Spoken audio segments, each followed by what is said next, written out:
السلام علیکم۔ قرآنی موضوعات پر مبنی پروگرام بیان القرآن کے رمضان المبارک اسپیشل کے ساتھ آپ کا میزبان مشتاق احمد خان۔ آج ہم رمضان المبارک کے اسپیشل کے حوالے سے پہلا پروگرام آپ کے سامنے پیش کر رہے ہیں۔ ہمارا موضوع ہے روزہ، اس کی فرضیت، اس کی اہمیت، اس کے فوائد، اس کے نتائج۔ روزے کے حوالے سے سورہ بقرہ قرآن کی دوسری سورہ، رکوع 23، پورا رکوع روزوں کی فرضیت کے حوالے سے ہے۔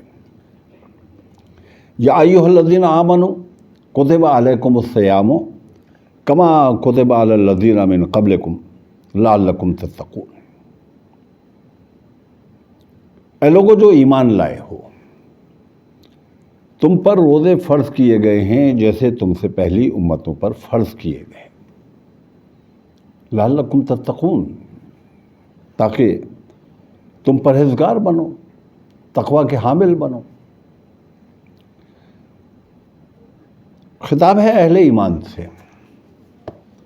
دیکھیے، ایک بات آپ اپنے ذہن میں رکھیے، رب کائنات نے یہ کائنات بنائی، وہ مالک ہے، وہ خالق ہے، اس کے احکامات تمام انسانوں کے لیے ہیں، اس کی شریعت تمام انسانوں کے لیے ہے، اس کی کتاب تمام انسانوں کے لیے ہے، انبیاء تمام انسانوں کی طرف بھیجے گئے۔ لیکن جو اللہ کی کتاب کو مانتا ہے، اس کے انبیاء کو مانتا ہے، وہ رب کائنات کے نزدیک اس پر ایمان لانے والا ہے، جسے ہم مومن کہتے ہیں۔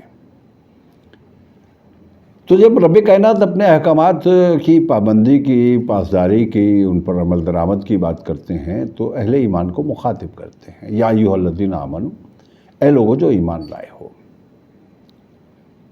کتب علیکم الصیام کما کتب علی الذین من قبلکم، تم پر روزے فرض کیے گئے ہیں جیسے تم سے پہلی امتوں پر فرض کیے گئے تھے۔ اچھا دیکھیے، روزہ قرآن کہہ رہا ہے کہ ہم نے روزے تم پر فرض کیے ہیں کہ جیسے تم سے پہلی امتوں پر فرض کیے تھے۔ لیکن صرف روزہ نہیں، ہمارے تینوں بنیادی عقائد، توحید، رسالت، آخرت، حضرت آدم علیہ السلام سے لے کر حضرت محمد مصطفیٰ احمد مجتبیٰ صلی اللہ علیہ وسلم تک جتنے انبیاء زمین پر بھیجے گئے، معلوم اور نامعلوم، معلوم انبیاء تو 2.5-3 درجن ہے نا، جن کے نام قرآن میں آتے ہیں۔ کچھ نام ایسے ہیں کہ جو احادیث میں آتے ہیں قرآن سے سوا، یہ تعداد انگلیوں پر گنے جانے جتنی ہے، جبکہ روایات کے مطابق اور احادیث کے مطابق کوئی 1,25,000 انبیاء انسانوں کی طرف بھیجے گئے ہیں۔ یہ سارے کے سارے معلوم و نامعلوم، مذکور اور غیر مذکور، یہ سب ایک بات تو یاد رکھیے کہ واحد الہ کی طرف بلاتے رہے ہیں، توحید۔ کسی نبی نے اس حوالے سے اپنے پیغام میں، اپنے پروگرام میں کوئی ذرا سا بھی جھول کا مظاہرہ نہیں کیا کہ کائنات کا مالک الہکم الہ واحد، تمہارا ایک واحد الہ ہے، هو اللہ احد، اللہ الصمد، لم یلد ولم یولد ولم یکن لہ کفوا احد۔ یہ بنیادی عقیدہ ہے۔ دوسرا ہمارا بنیادی عقیدہ ہے سلسلہ رسالت، اور جو رسالت ہے نا، یہ 3 چیزوں کے مجموعے کا نام ہے۔ رسول جو پیغام پہنچاتا ہے، رسول کو پیغام پہنچانے والا فرشتہ جبریل امین، اور پیغام جو پہنچایا گیا تحریری یا غیر تحریری، وحی کی صورت میں یا کتاب کی صورت میں. تو کتاب اور جبریل امین کی اہمیت و حیثیت رسالت کے منصب کا ایک حصہ ہے. ممکن نہیں ہے کہ ایک شخص کتاب کو نہ مانے اور محمد مصطفیٰ احمد مجتبیٰ صلی اللہ علیہ وسلم کو مانے. اگر کوئی ایسا کرتا ہے تو غلط کرتا ہے، اس کا ایمان قابل قبول نہیں ہے. تیسری چیز آخرت، یہ بھی عقیدہ ہے ہمارا. ہمیں مر کر اپنے رب کے سامنے پیش ہونا ہے اور اپنے کیے دھرے کا جواب دینا ہے. اچھا، اب ان تین عقائد کے ساتھ ہماری عبادات ہیں. یہ میں آپ کے درمیان اس بات کو دہرا دوں کہ عبادات جو ہمارے ہاں معروف ہیں وہ کسی نہ کسی شکل میں تمام امتوں کے اوپر نافذ رہی ہیں، رائج رہی ہیں. شکل مختلف ہو سکتی ہے، مقدار مختلف ہو سکتی ہے. ہم روزے کی بات کرتے ہیں، کتب علیکم الصیام کما کتب علی الذین من قبلکم، ہم نے روزے تم پر فرض کیے جیسے تم سے پہلی امتوں پر فرض کیے گئے ہیں. ہم جانتے ہیں یہود کے ہاں بھی روزہ ہے، نصارہ کے ہاں بھی روزہ ہے. حد تو یہ کہ یہ جو مشرکین ہیں نا ہند میں ہیں، جن کو ہم جانتے ہیں، جن سے ہمارا ایک تاریخی تعلق بھی ہے، ان کے ہاں بھی روزہ ہے. ان کے ہاں وہ برت کہلاتا ہے. نصارہ کے ہاں، یہود کے ہاں ان کے مختلف تہواروں کے ساتھ منسلک. تو روزے کا تصور، اچھا آپ دیکھیے فرق کیا ہے.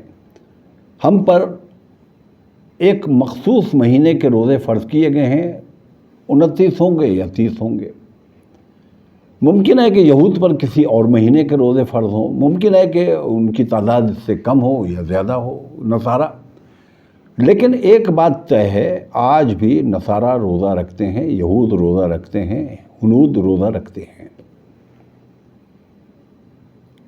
ایک اور بات میں کہہ دوں، ہنود کے ہاں 14ویں رات کا روزہ، 14ویں شب کو روزہ جو ہم افطار کرتے ہیں، ہمیں جسے 14ویں کا روزہ کہیں، وہ بڑی پابندی کے ساتھ، ان کے جو اہل خیر ہیں وہ بڑی پابندی کے ساتھ اس کو رکھتے ہیں. پورنماشی کا روزہ کہلاتا ہے، وہ برت کہلاتا ہے ان کی زبان میں. ہم مسلمانوں کے لیے بھی روزوں کا پورا مہینہ فرض ہونے سے پہلے 13، 14 اور 15 تاریخ ہر مہینے کی یہ ایام بیت کے روزے کہلاتے ہیں. آج بھی رکھتے ہیں لوگ، اللہ نے جنہیں اس کی قدر و قیمت سے آگاہ کیا ہے اور جو ہمت کرتے ہیں، ایام بیت کے روزے ہیں. یا ایھا الذین آمنوا کتب علیکم الصیام کما کتب علی الذین من قبلکم. ہم نے بات کی کہ اللہ تعالیٰ فرماتے ہیں کہ اے اہل ایمان، ہم نے تم پر روزہ فرض کیا جیسے تم سے پہلی امتوں پر فرض کیا تھا.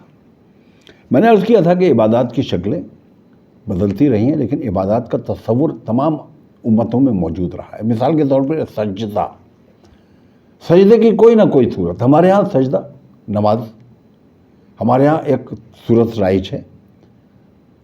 یہود کے ہاں بھی سجدہ ہے، نصارہ کے ہاں بھی سجدہ ہے.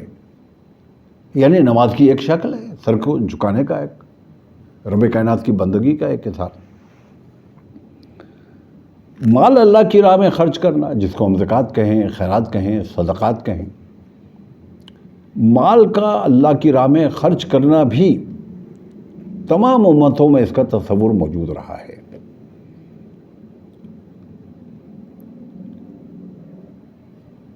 اللہ کی راہ میں لڑنا تمام امتوں میں اس کا، قرآن خود بتاتا ہے کہ قوم موسیٰ کو کہا گیا کہ تم داخل ہو جاؤ فلسطین میں. انہوں نے کہا کہ نہیں، ہمارا دشمن بڑا طاقتور ہے، اور رب کائنات نے کہا کہ نہیں، جہاد کرو، تمہارے لیے دروازے کھول دیے جائیں گے۔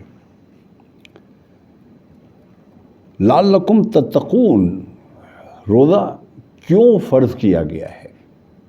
قرآن کہتا ہے، ہم تلاوت کر رہے ہیں سورہ بقرہ کا 23واں رکوع، اور یہ آیت ہے 183 183۔ اچھا دیکھیے، روزہ کیسے ہمیں تقویٰ یعنی رب کائنات سے تعلق، روزہ کیسے ہمیں اس تعلق کی طرف آمادہ کرتا ہے؟ دیکھیے، ایک بات تو یہ ہے کہ جیسے یہ رمضان کا مہینہ قریب آتا ہے، ہمیں ایک جستجو ہوتی ہے۔ اب ٹھیک ہے، آج کل تو بہت ذرائع تبدیل ہو گئے ہیں، آپ گوگل پہ سرچ کریں تو آپ کو طلوع و غروب آفتاب معلوم ہو جائے گا۔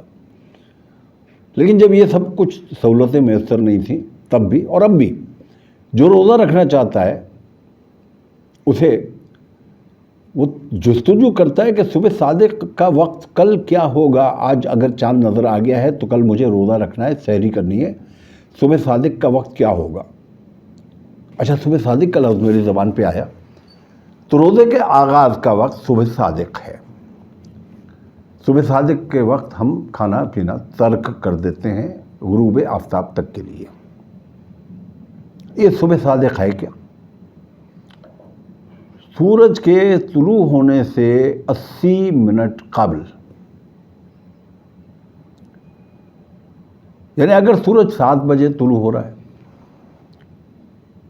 تو 6 بجے 60 منٹ قبل ہوئے، اس سے 20 منٹ اور پیچھے چلے جائیں تو 5:40 پر صبح صادق ہے۔ اگر 7 بجے، میں آپ کو مثال کے طور پہ بتا رہا ہوں کہ 80 منٹ قبل، تو اب اگر آپ کیلنڈر کے ذریعے سے اپنی کسی گوگل سرچ کے ذریعے سے یا کہیں کسی مسجد میں لٹکے ہوئے طلوع و غروب آفتاب کے نقشے کے ذریعے سے یہ معلوم کر لیں تو صبح صادق آپ کو معلوم ہو جائے 80 منٹ قبل۔ اچھا، یہ پورا راؤنڈ دا ایئر، رمضان میں تو یہ سہولتیں ہوتی ہیں، لیکن جو لوگ نفلی روزہ رکھنا چاہتے ہیں وہ اگر میرے اس بات کو، اس جملے کو یاد رکھ لیں، طلوع آفتاب سے 80 منٹ قبل، ٹھیک ہے؟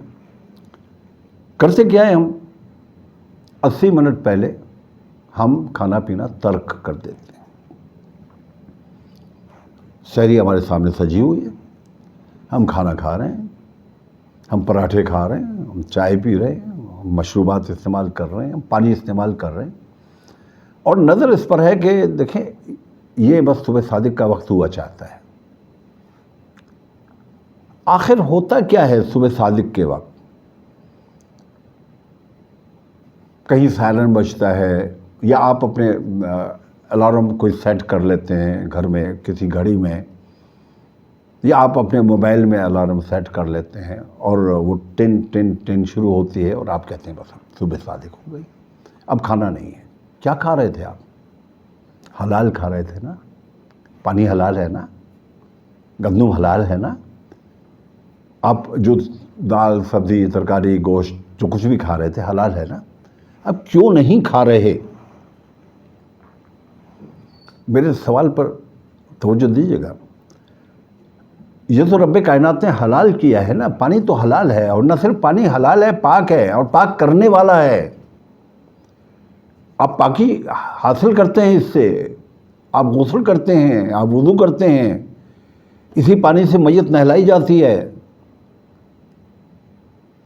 یہ پانی جو آپ پیتے ہیں، اچانک آپ کہتے ہیں بس اب وقت ہو گیا، آپ اعتراف کرتے ہیں اللہ اجازت دیتا ہے تو میں کھاتا ہوں پیتا ہوں، اور اللہ جس چیز کی اجازت نہیں دیتا میں وہ نہیں کھاتا نہیں پیتا۔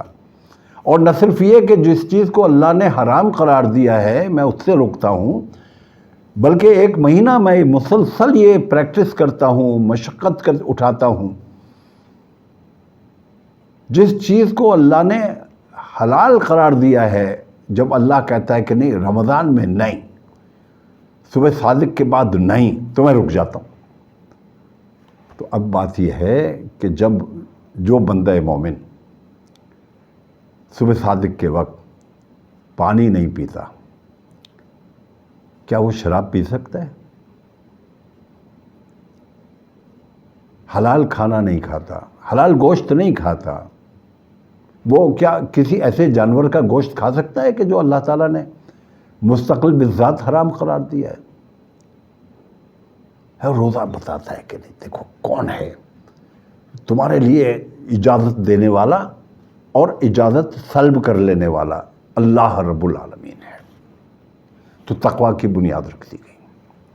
دوسری بات، آپ روزے سے ہیں، شدید پیاس لگی ہوئی ہے آپ کو، اور موقع بھی ہے، آپ وضو کر رہے ہیں، اپنے گھر کے واش روم میں وضو کر رہے ہیں یا مسجد کے وضو خانے میں وضو کر رہے ہیں، اور آپ کلی کر رہے ہیں، پانی آپ کے منہ میں ہے۔ اگر آپ 2-4 قطرے، گھونٹ 2 گھونٹ پانی حلق سے نیچے اتار لیں تو کون دیکھ رہا ہے؟ ہاں، اللہ دیکھ رہا ہے نا۔ وہ رب کائنات جس کے دیکھنے کا آپ اعتراف کرتے ہیں کہ وہ آپ کے حلق میں گردش کرتے ہوئے پانی کو دیکھتا ہے، دیکھ سکتا ہے، اور آپ پانی نہیں پیتے۔ آپ جانتے ہیں کہ حلق میں کہاں سے پانی اگر نیچے اتر گیا تو روزہ ٹوٹ جائے گا۔ آپ ڈاکٹر نہیں ہیں، آپ سرجن نہیں ہیں، لیکن حلق کی اس حد کو جانتے ہیں۔ جب آپ اس کی پاسداری کرتے ہیں تو آپ تقویٰ اختیار کرتے ہیں۔ پہلی پاسداری آپ نے کی کہ ہاں شریعت اللہ کی ہے، قانون وہ بناتا ہے، اس نے کہا کہ نہیں کھانا، میں نہیں کھا رہا۔ وہ دیکھ رہا ہے تو میں کوئی ایسا کام نہیں کروں گا کہ جس کے نتیجے میں اس کی گرفت میں آ جاؤں، اور وہ دیکھ رہا ہے۔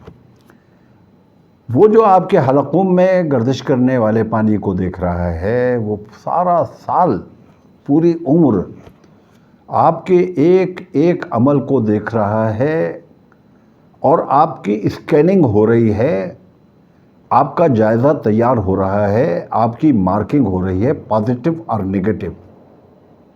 آپ نے یہ عمل کیا، یہ ٹھیک ہے یا غلط ہے، قابل سزا ہے یا قابل جزا ہے۔ تیسری بات، اگر کوئی شخص روزے سے ہے اور کوئی شخص اس کو کہے کہ میں تمہیں اتنے پیسے انعام میں دوں گا، اتنا سونا انعام میں دوں گا، روزہ توڑ دو، تو کیا مومن روزہ توڑتا ہے؟ نہیں توڑتا نا۔ کیوں؟ وہ جانتا ہے کہ میں نے روزہ توڑا تو مجھے سزا ملے گی۔ مجھے کیا سزا ملے گی؟ دنیا میں اس کا مجھے تلافی یوں کرنی پڑے گی کہ مجھے ایک روزہ توڑنے کے بعد 60 مسلسل روزے رکھنے پڑیں گے۔ اب سوچئے کہ مجھ جیسا آدمی سوچتا ہے کہ مجھ سے ایک روزہ مکمل نہیں ہوا تو میں 60 روزے بلا ناغہ کیسے رکھوں گا؟ تو میں خوفزدہ ہو جاتا ہوں، نہیں، میں روزہ نہیں ٹوٹنے دوں گا۔ اور اس حوالے سے تو ہم نے ایسے ایسے اہل ایمان دیکھے ہیں کہ جہاں رب کائنات شرعتاً اجازت بھی دیتے ہیں، کسی کا ایکسیڈنٹ ہو گیا، ڈاکٹر کہتا ہے بھائی اس کو تو ڈرپ لگانی پڑے گی، وہ کہتا ہے نہیں بس میں 1-2 گھنٹے رہ گئے ہیں افطار میں ابھی ڈرپ نہیں لگواؤں گا، میرا روزہ ٹوٹ جائے گا۔ یہ ہماری حساسیت ہے، اور کہیں کہیں ہم جو رب کائنات کی طرف سے اجازتیں ہیں، ہم کہتے ہیں نہیں، ہم اس اجازت کا استعمال نہیں کرتے، ہم رخصت کے بجائے عزیمت کی طرف جاتے ہیں، اور یہ رخصت اور عزیمت کے بیچ میں ہی ہمارا ایمان ہے۔ لعلکم تتقون، تو میں نے 3 باتیں کی۔ نمبر 1، روزہ بتاتا ہے کہ قانون بنانے والا اللہ ہے، ہم اس سے بحث نہیں کرتے کہ پانی حلال ہے تو اب کیوں نہ پیوں، نہیں کرتے، بحث مان لیتے ہیں۔ راستے 2 ہی ہیں، مان لیں گے یا نہیں مانیں گے۔ نہیں مانیں گے تو سزا ہے۔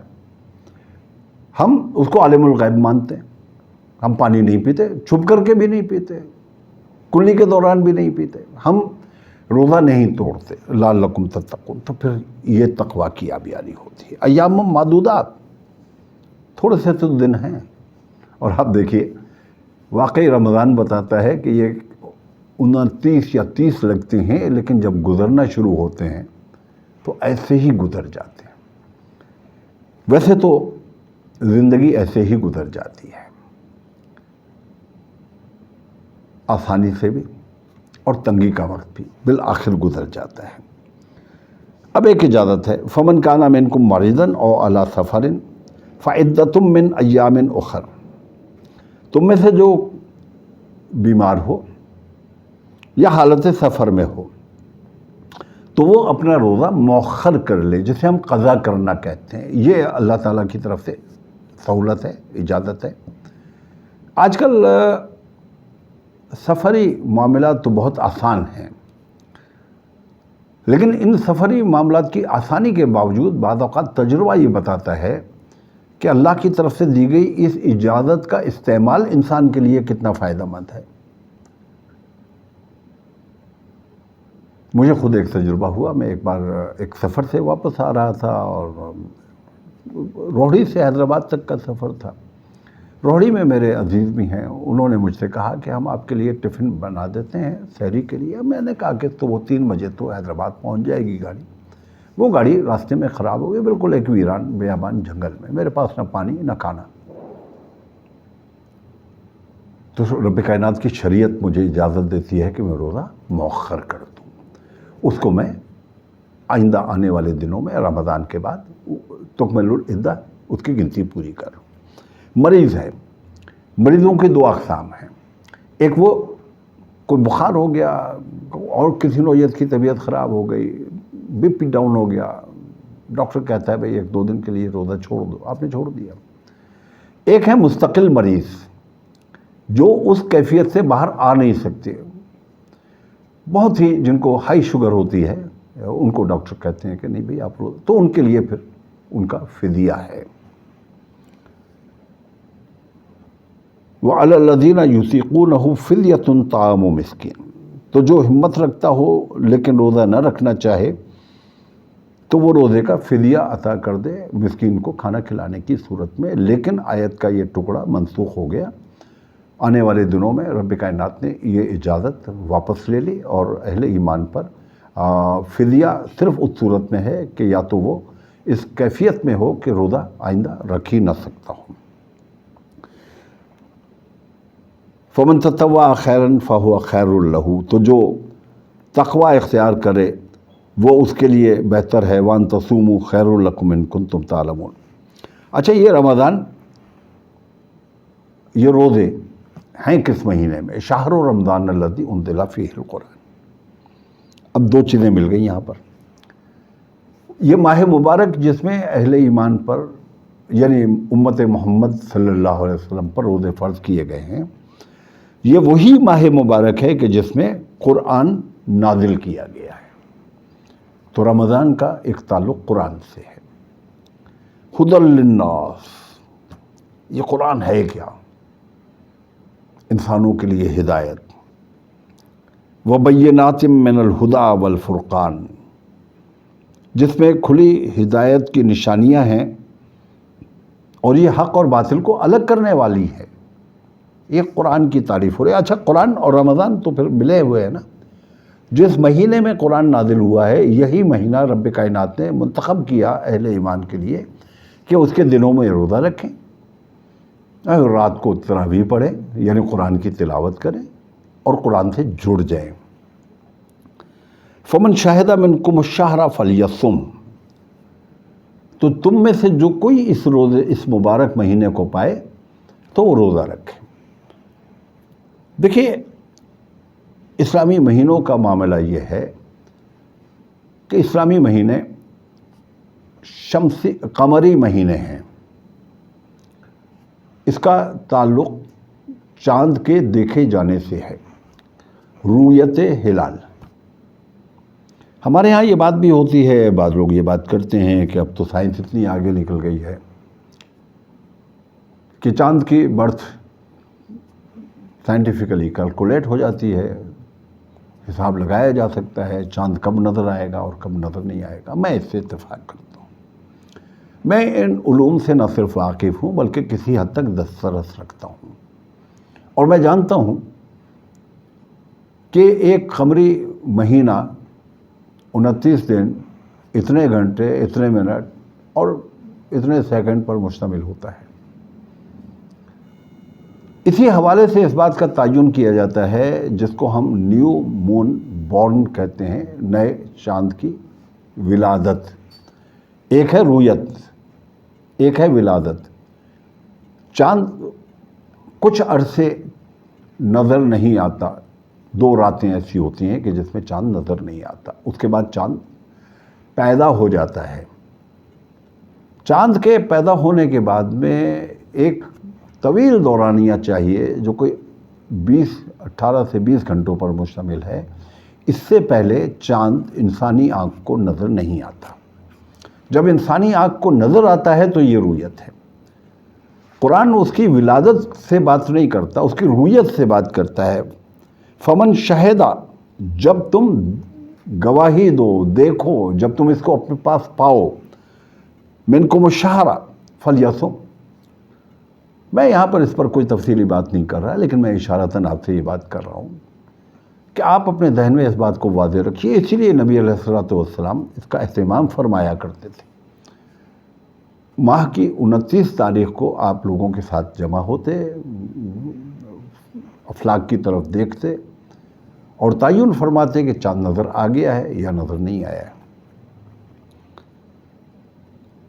ومن کان من مریضا او علی سفر فعدۃ من ایام اخر، تو جو تم میں سے کوئی مریض ہو یا حالت سفر میں ہو تو ان دنوں کو، روزے کے دنوں کو آگے بڑھا لے۔ یہ بات ہم کر چکے۔ یرید اللہ بکم الیسر ولا یرید بکم العسر، اللہ تمہارے لیے آسانی دینا چاہتا ہے، تنگی دینا نہیں چاہتا۔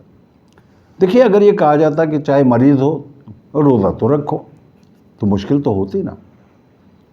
اگر یہ کہا جاتا بیمار ہو، سفر میں ہو، روزہ تو رکھو، جو مشکل تو ہوتی نا۔ تو اللہ کہتا ہے نہیں، میں انسانوں کو مشکلات میں مبتلا نہیں کرنا چاہتا، میں دیکھنا چاہتا ہوں کہ وہ اپنی طاقت کے مطابق میرے احکامات کو کتنا مانتے ہیں، کتنا اس کی اطاعت کرتے ہیں، کس طرح سے میرے حکم کے سامنے سر جھکاتے ہیں۔ وَلِتُكْمِلُوا الْعِدَّةَ، دیکھو روزے کے دنوں کی گنتی پوری کر لو۔ یہ گنتی کیسے پوری ہوتی ہے؟ اگر 29 دنوں کے بعد چاند نظر آ گیا تو گنتی 29 کی پوری کریں گے۔ اگر بیچ میں کسی کا 1 روزہ، 2 روزے، 3 روزے چھوٹ گئے تو اسے بعد کے دنوں میں پورا کر لیں گے۔ اگر 30 کا چاند نظر آیا تو وہ 30 دنوں کی گنتی پوری کریں گے۔ اگر ایک شخص کسی ایسے ملک سے سفر کرتا ہے کہ جب وہ وہاں سے سفر کرتا ہے اور پاکستان پہنچتا ہے تو پاکستان میں ماہ رمضان جاری ہے، سعودی عرب سے ایک شخص پاکستان آتا ہے، اب اگر اس کے سعودی عرب میں 29 روزے ہو گئے اور جب وہ پاکستان پہنچتا ہے تو اگلے دن پاکستان میں 29واں روزہ ہے تو روزہ رکھے گا۔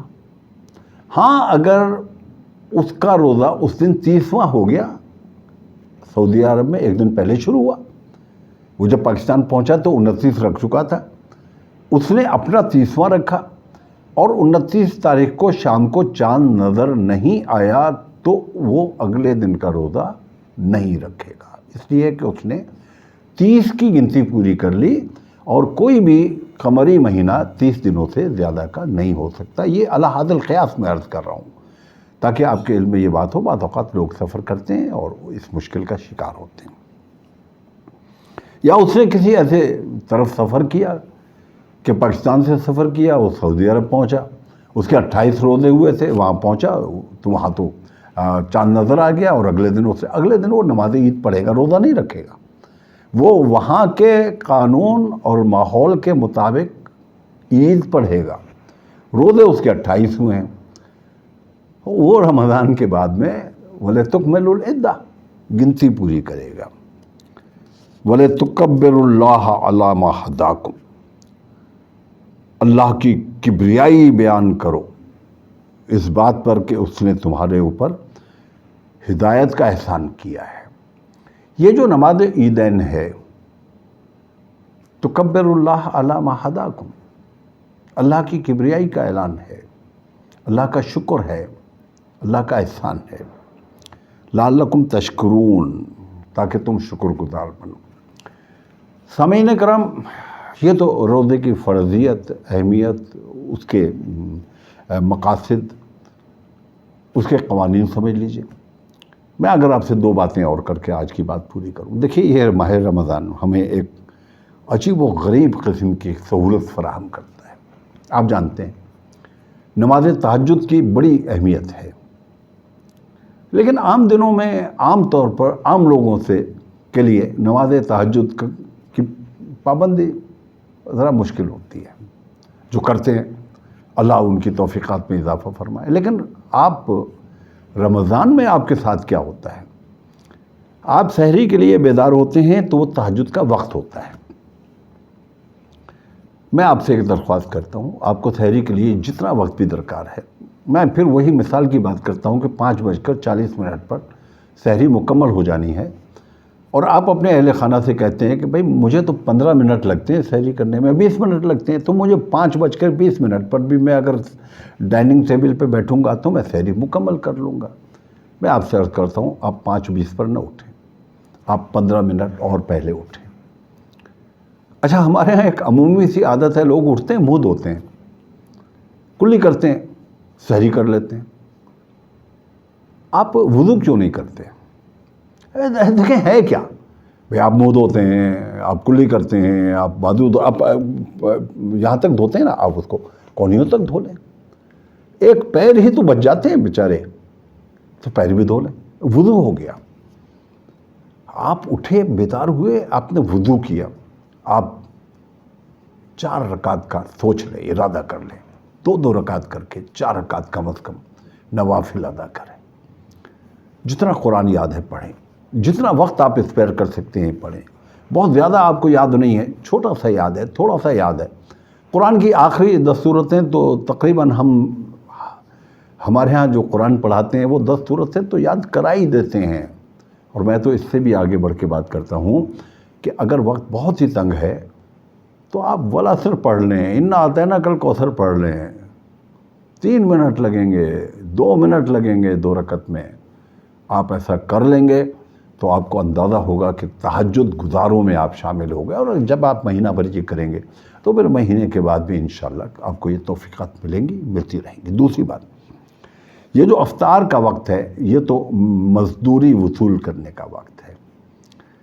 آپ کیا کہیں گے کسی ایسے مزدور کو جو دن بھر محنت کرے، مشقت کرے، اینٹیں ڈھوئے، گارا بنائے، سیمنٹ بجری بنائے، مسالہ بنائے، سارا دن دیوار بنائے، اور جب اس کو مزدوری ملنے کا وقت ہو تو وہ چلا جائے چھوڑ کر کے کام کو؟ نہیں، مزدوری کے وقت پر آپ افطار کے دسترخوان پر، چاہے آپ ورکنگ پوزیشن میں ہوں، کسی دکان پہ افطار کر رہے ہوں، گھر میں ہوں، کسی کارخانے میں ہوں، افطار سے چند منٹ پہلے یکسو ہو کر کے بیٹھ جائیے، ذکر کیجئے، کوئی ایک تسبیح پڑھ لیجئے، قرآن کا کوئی ایک رکوع پڑھ لیجئے، ترجمہ میسر ہو تو تھوڑا سا ترجمہ پڑھ لیجئے، اور رب کائنات کی نعمتوں پر اس کا شکر ادا کیجئے۔ اگر گھر میں ہیں تو اپنے اہل خانہ کو ساتھ بٹھائیے۔ ہماری بہنیں بیٹیاں کچن میں پھنسی ہوتی ہیں، ان کا بھی حق ہے کہ وہ اپنے رب سے رجوع کریں۔ 15-20 منٹ پہلے ان کو اسپیئر کر دیں باقی کاموں سے، ان سے کہیں آؤ بیٹھو، اللہ کی رزق کے سامنے بیٹھ کر اللہ کا شکر ادا کرتے ہیں، اور دیکھتے ہیں، اور رب دیکھ رہا ہے کہ کھانا سامنے رکھا ہے اور آپ نہیں کھا رہے ہیں۔ بس یہی تو اجر طلب کرنے کا طریقہ ہے۔ اللہ تعالیٰ آپ کو اور مجھے ماہ رمضان کی برکتوں کو سمیٹنے، اپنے روزوں کو بہترین انداز میں رکھنے اور بہترین انداز میں مکمل کرنے اور بہترین اجر سمیٹنے کی توفیق عطا فرمائے۔ دیکھتے رہیے بیان القرآن رمضان اسپیشل، یہ آپ ہی کے لیے ہے۔